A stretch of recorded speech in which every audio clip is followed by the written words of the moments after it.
Coming up on Over a Barrel, the impact on gas and gas supplies regarding the aftermath of Hurricane Helene and the multiple states that it impacted.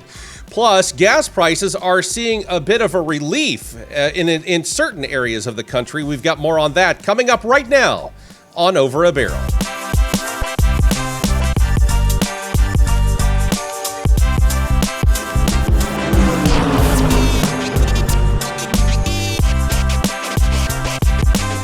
Welcome to the program. I'm Matt McLean. He's Patrick DeHaan. Thanks so much for joining us. And Patrick, I know normally we keep a really light and brevity, a lot of brevity to this particular podcast, but understandably with Hurricane Helene and all the damage that has taken place, we really kind of want to get right into it.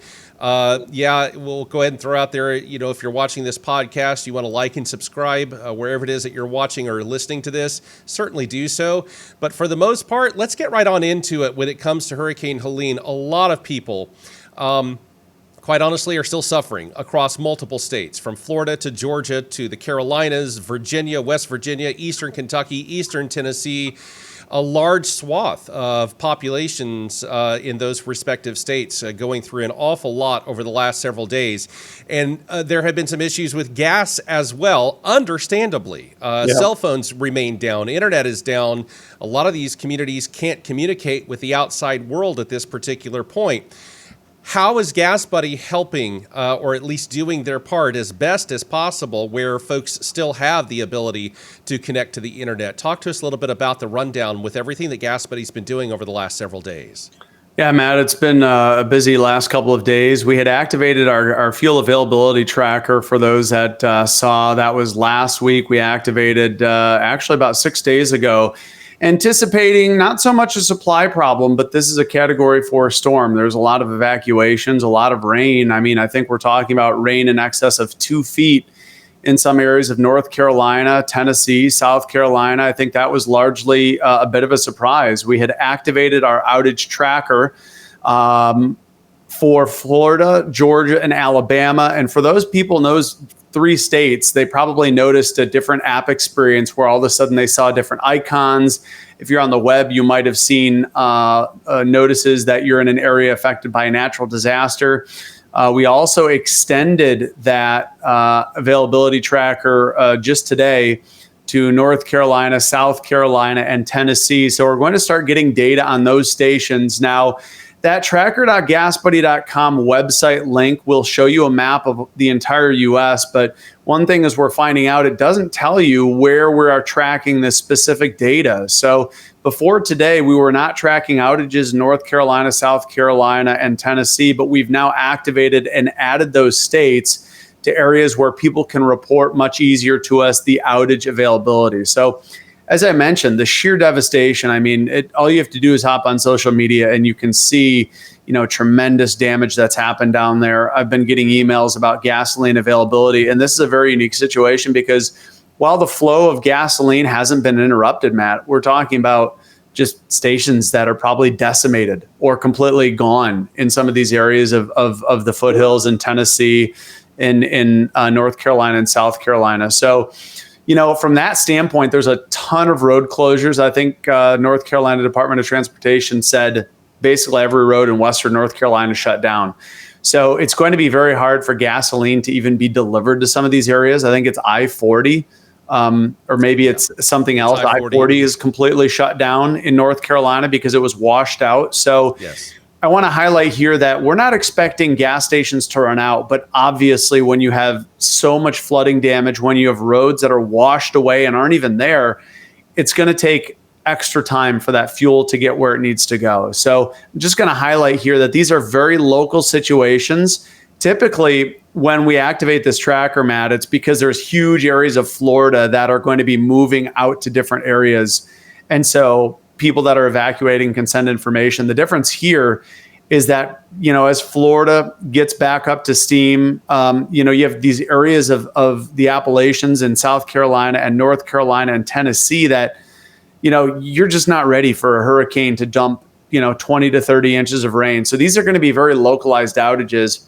But as I mentioned, Helene did not really affect refineries. So it's kind of a good news, bad news. It's really bad news if you're in some of these areas. Right. but there is fuel. It's just going to take a lot longer to get there, and it may be difficult finding a station for emergency responders. There's a lot of assets heading to these areas now, and that's why we activated these trackers, because first responders are going to need to be able to find gasoline. And that's why, if you have anyone in these areas, let them know the GasBuddy app is now turned on. The tracker is turned on for Tennessee, North Carolina, and South Carolina. Our team is ready to do whatever we can to help motorists find gasoline in these areas. But yeah, it's been a very active week here for those in the Southeast. You bring up a very good point. Had Helene, which when making landfall ended up being a Category 4 hurricane out of 5 on the Saffir-Simpson scale, if the center or the eye of that storm had only been 100 or 200 miles west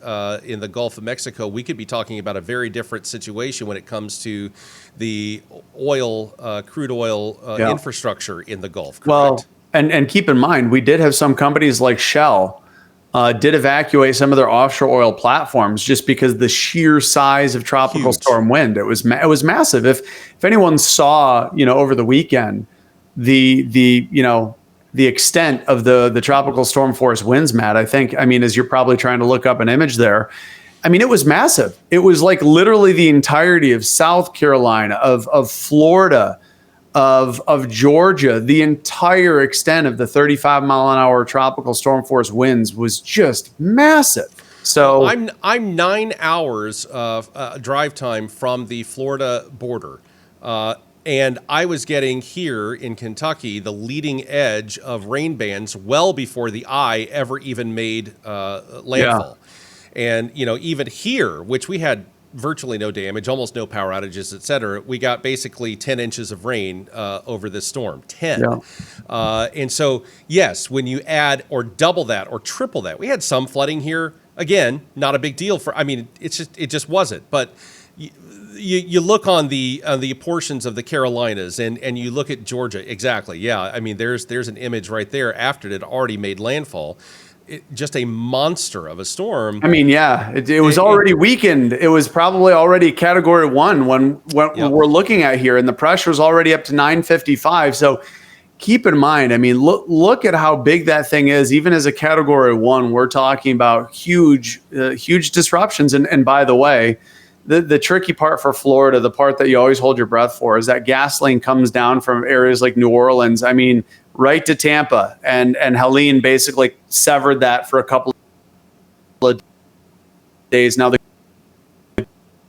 good news is for Florida that barred refineries, but again, if you're in some of these areas of the Carolinas, even northern Georgia, Tennessee, this was just a massive event, and the flooding was just insane. Even seeing, by the way, anyone that's listened knows that I go down to Tampa, and seeing the pictures of 6 feet of water on Bayshore, seeing the picture of Tampa General Hospital, right, with its hurricane barrier that had like 10 feet of water, and you saw this massive wall.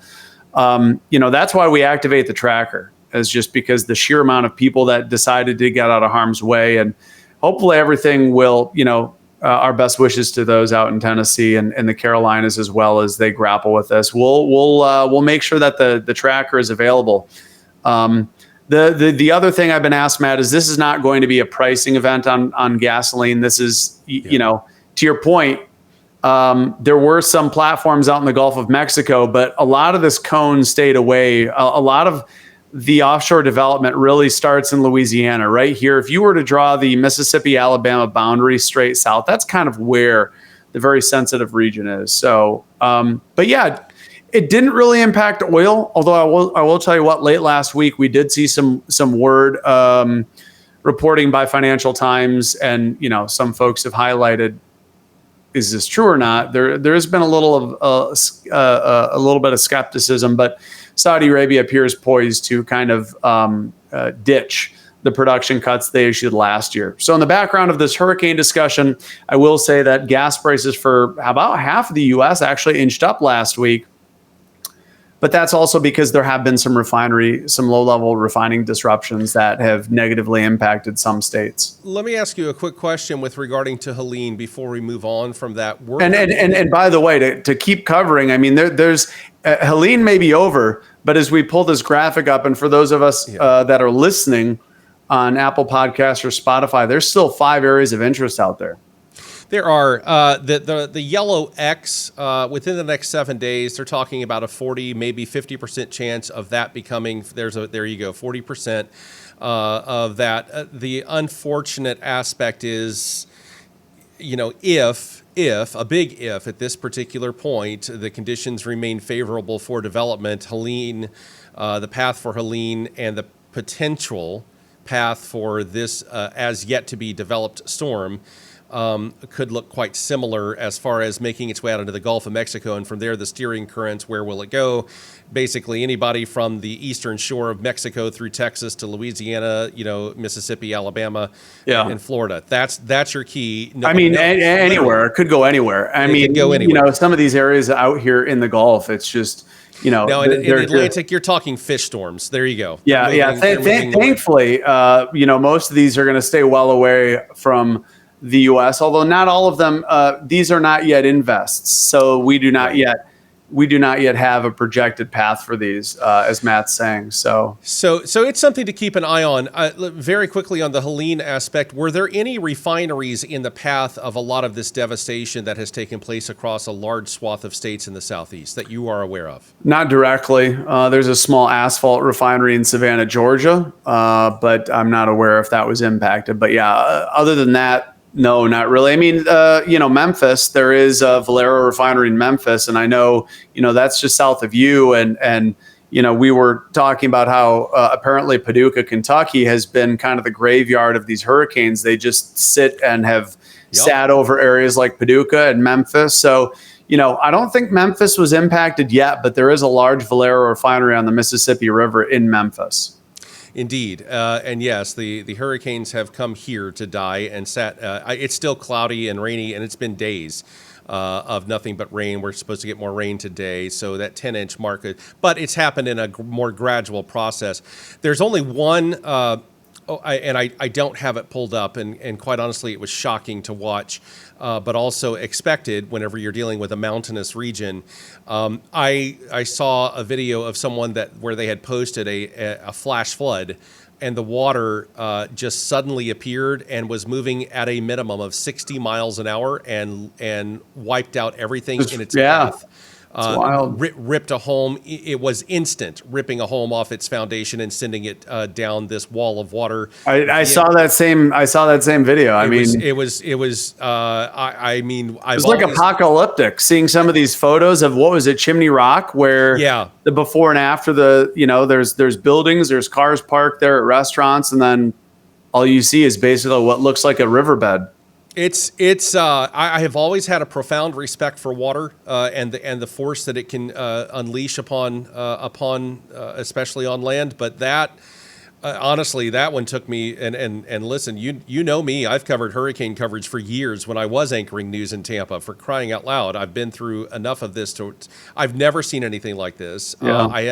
I only remember one other hurricane, and I think it was Ike in 2008, where tropical storm warnings and hurricane warnings went so far inland. I think that was the storm, but it just doesn't happen. This is a very rare occurrence, and the aftermath of what took place is just shocking. And again, my heart just goes out to every single person. I'm reminded of, natural disasters are what they are. I'm even reminded of the tornado that ripped through Arkansas, the Boot Heel of Missouri, Northwest Tennessee, and 180 miles of Kentucky, the same tornado. Yep. And everything was devastated and destroyed in its path. But this is on a much larger scale. Hurricanes, much larger scale. Exactly. And by the way, is complete. When you see the aftermath, destruction it's total. It doesn't mean that you've got a few shingles to repair. It means there's no house left. It means your vehicle is gone. It means, that you now have a very long road ahead of you in every aspect. We're not talking weeks. We're talking years. we're 3 years out from even that thing that I mentioned, and there are people who still do not have a home. And That's the same thing that these folks are going to be looking at for the Right. next several years. And communities, it takes on average about a decade to recover. So And- some of these and to your communities have been point, wiped out. it's the sheer size. People have asked, Yeah. well, why isn't all weather the same? Is because there's nothing that has such a massive footprint. I mean, look at Helene's. We were just talking about the tropical storm force winds just being over many states all at the same time. Hurricanes just have such an incredible, size. And, a tornado is very focused on, generally, Yep. what are the largest tornadoes, half mile to a mile wide kind of thing. Yep. So, and talk about a hurricane, you're talking about hundreds of miles of tremendous wind speed. So that's why tornadoes, can be very localized. But aside from the tornado that hit the ExxonMobil or hit the south side of the ExxonMobil refinery, they didn't hit the refinery itself. They just hit the massive transmission towers. So even from that standpoint, there's nuances, and that's why hurricanes have the most profound of any impact, really, compared to any other form of weather. It's hurricanes because of their tremendous size. So, and again, this storm did not impact gas prices. It really didn't impact, availability. Refineries down in Texas and Louisiana, still putting gasoline into the Colonial Pipeline, but it may affect localized delivery in those areas: North Carolina, South Carolina, Tennessee. Especially Asheville. Yeah, Asheville. I mean, hopefully the water recedes, but you can't. There's virtually no fuel. I mean, unless those tanks are above water, they're going to probably be inundated with water contamination. So that becomes a problem during a weather event, and you have to make sure that your tanks have integrity. And kind of goes back to we've talked about that stations have water detection ability for the station owners that have water detection. There may be some alarm bells going off, but just a lot of recovery there. That's going to have to happen. And like I said, the GasBuddy fuel availability tractor is active for Florida, Georgia, North and South Carolina, as well as Tennessee. And we'll keep it on as long as there are challenges finding fuel. Thankfully, for a lot of these areas, Matt, there's not significant outages. These are just very localized. So it's going to be tough. A bunch of localized, but yes, it is not a major infrastructure issue. It's a local gas station / local port. Trucks finding roads that they can get to the station. I mean, so the gasoline is there. It's just getting it from, the pipeline to the station. That's the kink in the hose. And it's going to be, some stations may have better abilities to resupply than others. So be patient. I mean, there's a lot of assets. The president's talked. I mean, FEMA is directing all sorts of resources into the Carolinas. So hopefully, help is on the way. I'll throw this out there as just someone who has learned from experience. I've spent the better part of 3 years doing a documentary on natural disasters regarding all of this. And here's the only thing I'll throw out from some personal experience on this. When the news cameras move away to something else, when FEMA, which it's a federal emergency, they have a time limit. They are there and then they're not, because that's what they're designed to do. When everything and the lights go off from the reporter standing there, all go away, the problems will still be there. So keep them in your thoughts, keep them in your prayers. The folks have a very, very long road to recovery. We're talking years. So while the immediate help is certainly very welcome and needed, understandably, their needs will stretch for a long, long time. Yeah. And again, that's just from some personal experience there in dealing with stuff like this. But it's just, my heart goes out to them on so many levels. It's tough. It's tough to comprehend. It really is. All right. Well, we are going to obviously keep a watchful eye on that. We will obviously keep a watchful eye on the tropics. We would love for it to be done for the year. Yeah, let's move on. Would be nice. Hurricane season can be done and over. I'm sure everyone would be on board with that. It would be nice. I certainly would not complain, but we will keep an eye on it just in case. But let's go ahead and move on to a couple of other things here. Gas prices are falling in certain portions of the country, so certainly some good news there. Patrick, talk to us about that a little. Yeah, Matt, it's second straight week the national average has actually gone up just a little bit, another penny of an increase. Last week, $3.16, as you can see here now, about $3.17. not a huge increase, but still there are some areas that have seen bigger increases and decreases than other areas. I had called out in the teased that areas of the Great Lakes have been pretty hard hit compared to the last month. And if I share my tab here, those that are listening to us, look at all the biggest movers are decreases over the last month. New Mexico down 31 cents in the last month, Maine 30 cents, Connecticut 29 cents, Massachusetts 28. But I'm going to guess that there's some increases on the bottom side here. Yep, Michigan up 7 cents in the last month. Indiana's down, Ohio's still down. Keep in mind, some areas here in the last week now, if I switch this to the last week, we're going to see where the pain has been. Delaware and Maryland, we see you. Your average prices are up 16 to 19 cents. A lot of that, Matt, I think is because an issue we talk about a lot here on Over a Barrel, price cycling got you. I think in Delaware and Maryland, prices will trend lower this week because they shot up so much compared to a week ago that there probably is going to be some relief in store. Some good news for the Great Lakes here, Matt, that we'll share with you. The wholesale price of gasoline, as I check at this moment, is down over 15 cents a gallon for areas of the Great Lakes. As I cut my head off here, if you're watching us on YouTube, that didn't help. Now we cut my head off again. There we go. I tried to help you out a little bit, and I made it worse. Sorry about that. But keep going. The good news is that we do expect some relief for areas of the Great Lakes. The wholesale price in the Great Lakes is now back below the $2 a gallon mark.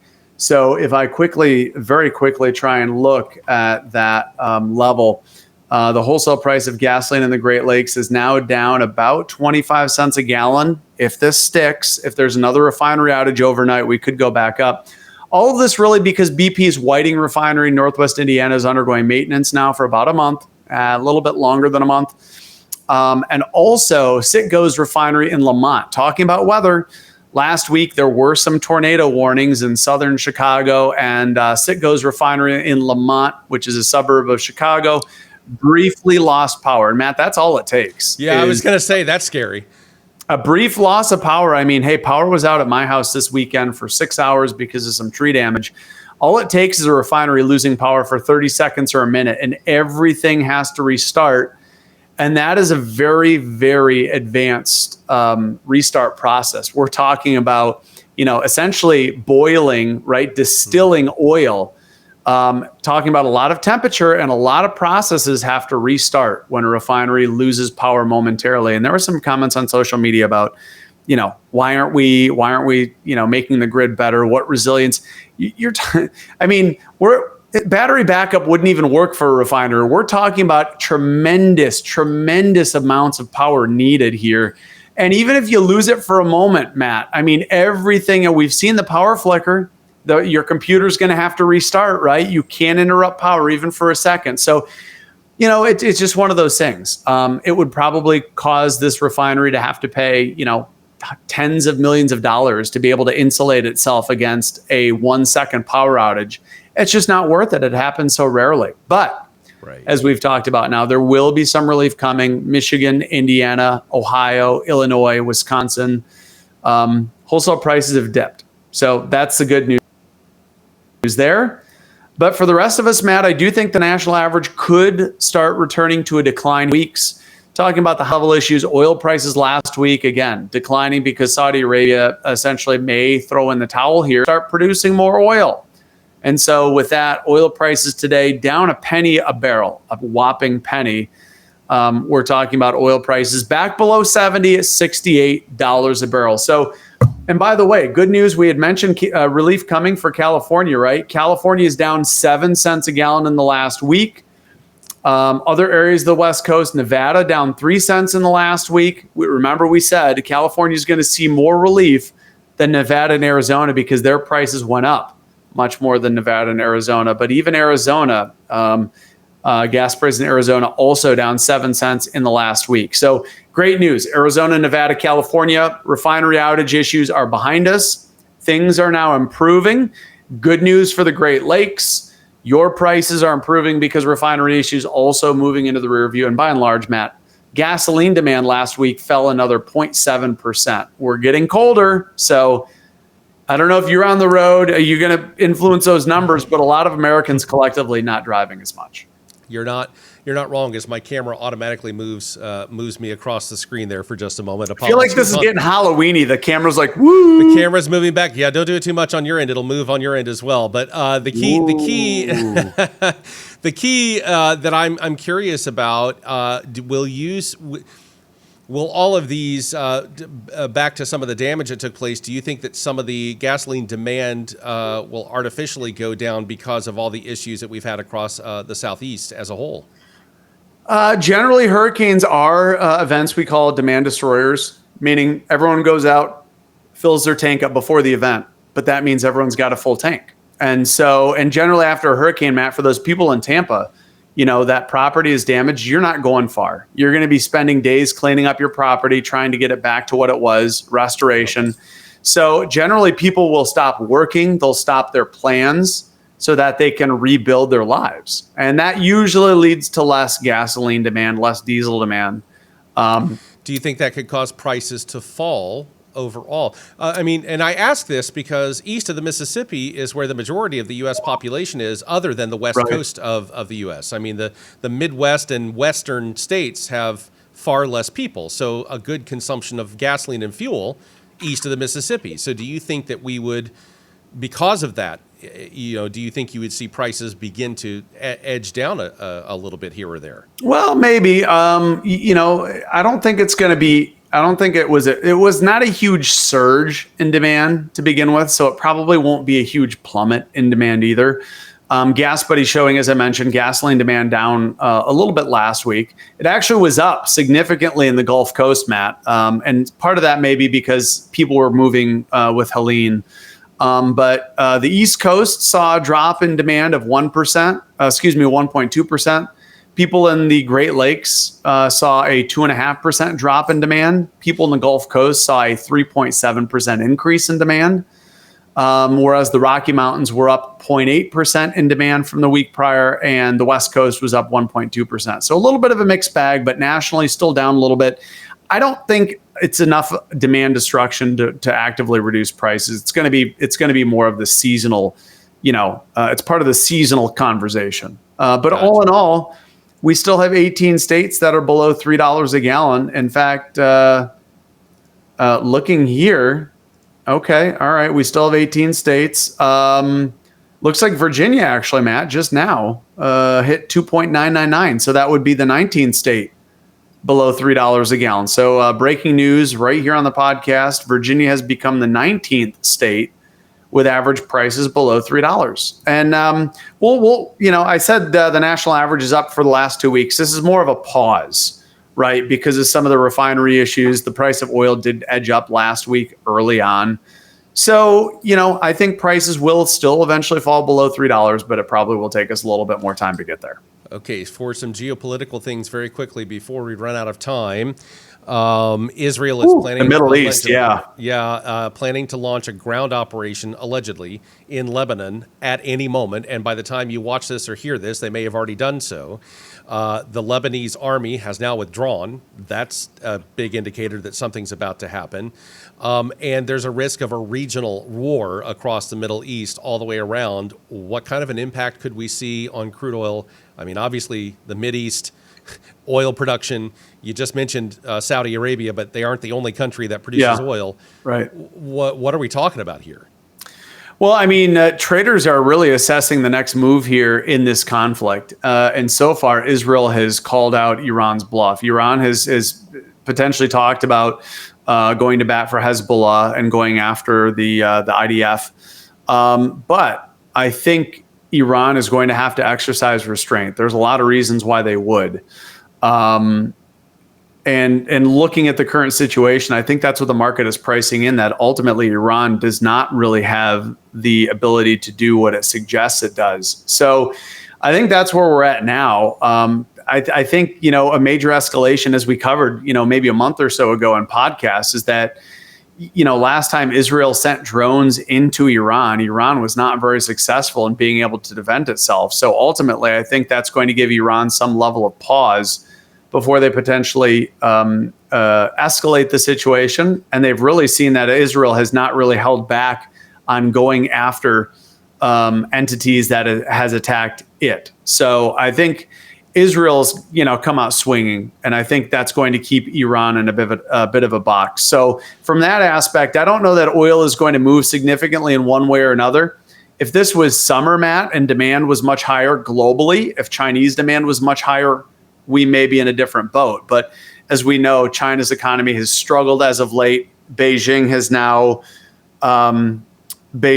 now responded by trying to prop its economy up with a couple of different economic tactics. So we'll have to keep an eye on that. But for now, I don't think the Middle East is going to be a significant impact on oil markets. But something I'm gonna read to you that I am just now seeing. When was this posted?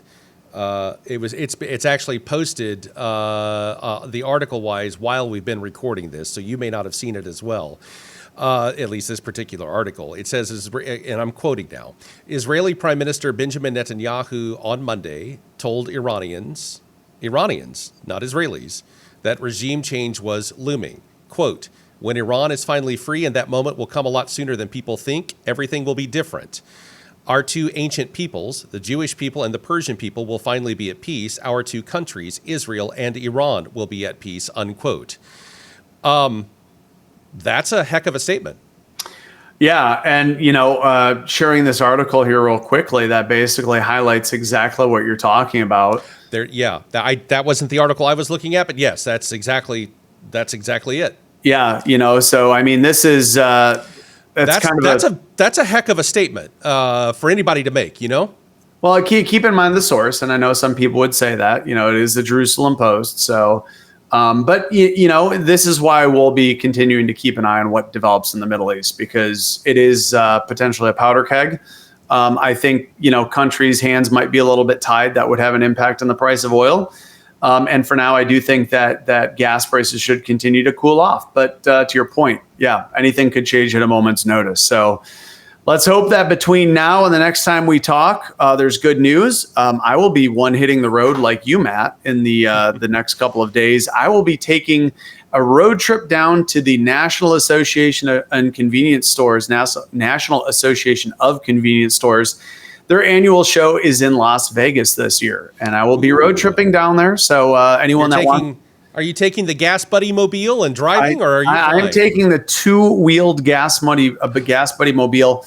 Actually, I'm going to be doing that on a personal basis because I've always wanted to cruise Route 66, and wow, I'll be doing. You're riding a motorcycle to Las Vegas? I'm riding a motorcycle to Las Vegas, and I'm kind of excited about it. Hopefully, knock on wood, that increase my insurance is what I did before I hit the road. So. Boy, the camera wanted to get rid of you there. To hide my face. You've done what now? All right. Yeah. I'm okay. But that's where I'll be a week from now. So if you see things from the show of the Las Vegas Convention Center, I'll be covering, what's new at the convenience store down the street. I'll be highlighting my trip there. So many of us depend on C-stores to fill our tanks up. And I'm going to highlight some of the folks that work there, some of the C-stores that I see, and some of the snacks that might be there, because I'm going to rely a lot on those convenience stores. By the way, Matt, the motorcycle only has a 5-gallon tank. So I'm going to be stopping every, 150 to 200 miles. Oh my gosh. Yeah. Speechless. Yeah, that doesn't happen often for me either. We've had two firsts in this particular podcast. You've made me speechless both. Wow. Okay. Wow, that's a lot. That's impressive. I like how look at what I did to you for one of the first times. You are speechless. I am. You are without speech. Yeah, I am. All right. Well, safe journeys. Especially, do you have room on the motorcycle to take a camera and a laptop? Are we doing? What do you have? Are you pre-shipping clothes? What are you doing here? I mean, how does that work? Matt, a motorcycle has things we call saddlebags and tour packs. So we will be carrying what we need to with us. I will be taking a tripod. I will probably also be taking, something like an Insta360 camera to capture some of the footage of people that, are driving alongside me. So we'll have to see what we do. But until then... I'm going to be going with one of my, most faithful listeners to the Over a Barrel podcast. But he's also one of my best friends. So Okay. we will cover our, follow GasBuddy Guy on X. I will be sharing parts of the journey and highlighting some of that as we go through the northern route on the way there. Illinois, Iowa, Nebraska, Colorado, Utah, Nevada. And on the way back, we'll be taking Route 66. So I'd love to have... going right through Missouri and Oklahoma and... Yep. Wow. And Arizona. That'll be, you've just about covered it. So stay tuned. I'll again share some of this on GasBuddy Guy on X or Gas Price Guy over on TikTok if I'm feeling ambitious. But for Matt and I, thanks for joining us again. And until we see you next time, happy pumping.